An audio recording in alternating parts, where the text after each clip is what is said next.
I met Jane through Joe's girlfriend at her birthday party last year. At first Jane was fun to talk to, but not even an hour later Jane was really into me and tried really badly to hit on me during the party, which pretty much ruined my time there as the feeling was not mutual in the slightest bit. Also at the time I was already with someone, so the first impression I got from Jane was that she was clingy, annoying, and just wouldn't stop bothering me. Unfortunately for me, she became part of my larger friend group because she is part of Joe's girlfriend's friend group. That is a mouthful, sheesh. And because me and Joe hang out a lot and I am also friends with his girlfriend, I pretty much run into her at minimum twice a month. So first time Jane asked me out was a month after that party. I informed her I was with someone and not interested. She tried again 2 months later when I broke up with my then girlfriend. Again I declined her advances and told her I was not interested. I got into a new relationship not long after, but unfortunately she and I broke up about 2 months ago. Since then, as you might have anticipated, Jane has asked me out again. I said no again. Well, that brings us to this week. Everything has been opening up here, and Joe had been trying to fix me up with a friend of his girlfriend and would not tell me who. He is well aware of me having rejected Jane multiple times and the fact I am not interested in her. He knows this in detail. After a lot of what he calls convincing and I call whining, I had no interest in dating anytime soon. I relented and decided to agree to this double date idea of his. We agree on meeting at Joe's apartment, and lo and behold, Joe, his girlfriend, and Jane are occupying the dinner table, obviously intending for my date to be Jane. I honestly just got so goddamn angry that I couldn't even get a single word out, turned around and left. I have been bombarded with texts and calls about how much of a douche I am and how terribly I hurt Jane and so on, and I am just like, I literally rejected her like 3 times. I am not interested in her. You knew that. Your girlfriend knew that. Our entire friend group has a running joke about obsessive Jane FFS, so literally everyone knows it. My wife and I have a 2-year-old son and have been married for 4 years. Our anniversary was a month ago and we found a nice, secluded cabin on Airbnb and rented it out for a long weekend getaway. My wife asked her parents if they would be willing to watch our son, and they agreed as long as we dropped him off at their house. That worked for us since it was on our way anyway. I was raised Lutheran and my wife was raised Catholic, but neither of us currently go to church and have not had our son baptized. My mother-in-law knows this and hates it. She thinks our son needs to be baptized or he will burn in hell. She's that kind of Catholic. So we go on our trip, and when we pick up our son and ask how the weekend went, Mother-in-law says everything went fine and that she has saved my son's soul from the devil. I ask her what she meant and she says she had our son baptized that morning at her church. I tried my best to keep my cool so I didn't scream at mother-in-law in front of my son, but I pretty much grabbed my son and left. On the car ride home I was fuming and told my wife as calmly as I could that this would be the last time her parents have our son unsupervised. She tried to downplay what her mom had done, but I told her we need to wait until we get home to talk about it because I'm not fighting in front of my kid. When we got home and had a chance to talk about it, things got heated.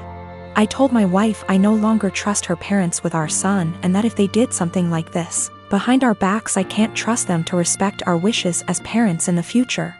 I said this was a huge breach of trust and I will forever look at her mom differently. She continued to try to defend her mom, saying that she was only doing what she thought was best for her grandson. She even downplayed it by saying that it's just a little water and a few words and we don't go to church anyway, so what does it matter?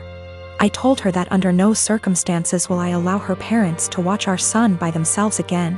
I said that we can still let them see their grandson, but only if we are present. I also said that if she doesn't see what the big deal is with this situation, that maybe we aren't on the same page as parents and maybe we need to see a counselor. She started crying and said that this isn't the kind of decision I get to make on my own, and I'm an asshole for trying to tell her what kind of relationship her parents can have with our son. I told her that I no longer have any trust or respect for her parents and that I don't know if there's anything they can do to repair that. I told her what her parents did was unforgivable in my eyes and they put themselves in this position to lose privileges with our son. She's been trying to convince me to change my mind for the last month, but I'm not budging. To me, this is a hill I'm willing to die on. I've had this crush on my coworker for a few months now, and it's really not good. We only see each other in passing, and he's only talked to me once about something work-related. Even though we don't talk, we do look at each other sometimes, so we notice each other's existence. He's very outgoing and friendly with other people on my team. He's also very attractive. I enjoy being around him, but I'm way too nervous to talk to him. Honestly, I basically just admire him from afar. I'm not interested in a relationship with anyone right now, partially because I need therapy to heal from past relationships first. So I'm definitely not trying to be together with him. I just like him. This wouldn't be so bad, except it's become unhealthy for me. Whenever he's around, I get so overwhelmed that it's difficult to concentrate on my work. Sometimes I have to walk away and take deep breaths to calm down. I just get so nervous and preoccupied with my thoughts. I realize this sounds ridiculous, it is. I also can't stop thinking about him. It seems like I spend the entire day looking forward to seeing him, then once he's gone I feel empty and sad. I recognize this is really unhealthy and potentially creepy. I work with some good friends and I genuinely enjoy their company. I also like my job a lot, so it's not that work is boring without him. I'm actually a very talkative and happy person with everyone else. I really want to get over these feelings because they're useless and only hurting me. To be honest, this isn't the first coworker I've felt this way about. At my last job, I also had a crush on my manager and it was on the same unhealthy level. So I feel like becoming fixated on people is a reoccurring problem, and I really would like to know how I can change this pattern. My friend came to me yesterday at lunch with screenshots of my boyfriend's Tinder profile. The pictures were all old photos, so I confronted him immediately, expecting to hear something like, "Yeah." I forgot to delete that. Which is cool. He denied being on Tinder at all, and my friend suggested that she make an account, set it to his specifications, and see if he turns up.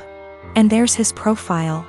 So, this means that my boyfriend has been active on Tinder within the past 2 weeks. I confronted him with this and he changed his story. Now he's saying that his friend has been using his account. He shows me his phone and says, "Look, I have nothing to hide." And of course the app is deleted. So I take his phone, download Tinder, log in with his Facebook and see that he has been active, albeit infrequently. There was one girl that he tried to meet up with back in May when I was out of town.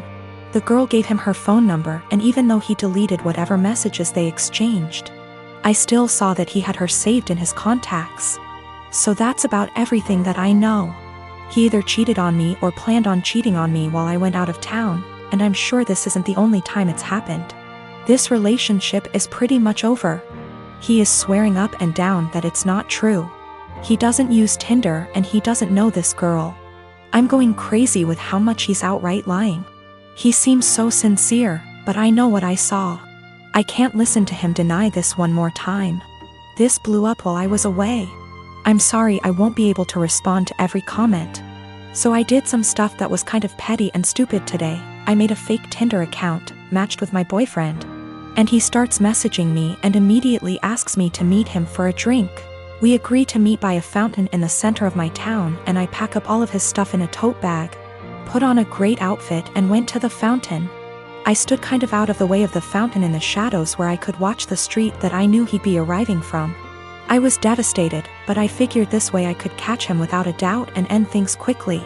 All the time, he's messaging this girl on Tinder. But he didn't show up. 2 of his roommates did. We didn't speak, I don't know them well, but they watched me for a while. Figured out what was going on after a few more Tinder messages, and left quickly. So I wait a few minutes and I call my boyfriend and ask him where he's at. He says he's just gotten off of work and he's going to meet his roommate for a drink. I confront him with the fake Tinder profile and he's dumbstruck and furious with his roommate, who he swears up and down is behind all of this. I'm at home now, just emotionally exhausted and confused. Whatever is going on with his roommates is super sketchy and creepy. Up until this point my boyfriend and I had a great relationship. Really, no red flags anywhere. If I had already been suspicious that he was cheating, this would be a much easier break for me. The most recent message on his Tinder account, when I checked it yesterday, was sent to a girl he had matched with before we met. It said, "Would you want to meet up with my friend?" My boyfriend is the kind of person whose iPhone passcode is 0000. I wouldn't be surprised if his roommates did know all of his passwords. So, his Tinder account is still matched with my fake profile. To me, that indicates that he probably isn't the person operating the Tinder profile. If it were him, wouldn't he have blocked the fake profile immediately? A lot of people have said that he probably sent his roommates to check things out for him. I can't write that off entirely, but my gut says that it isn't true. I just don't think it's very likely. When it comes to his roommates, I'm very concerned that they have been using his profile to trick women into meeting with them. The fact that his profile hasn't been deleted makes me worry that my boyfriend is in on this. So that's about where I'm at right now. I'm worried that all of them are working together to, at best, scam women, at worst, assault them, and my boyfriend is at least passively involved. Either way, I feel some responsibility to do a little more digging.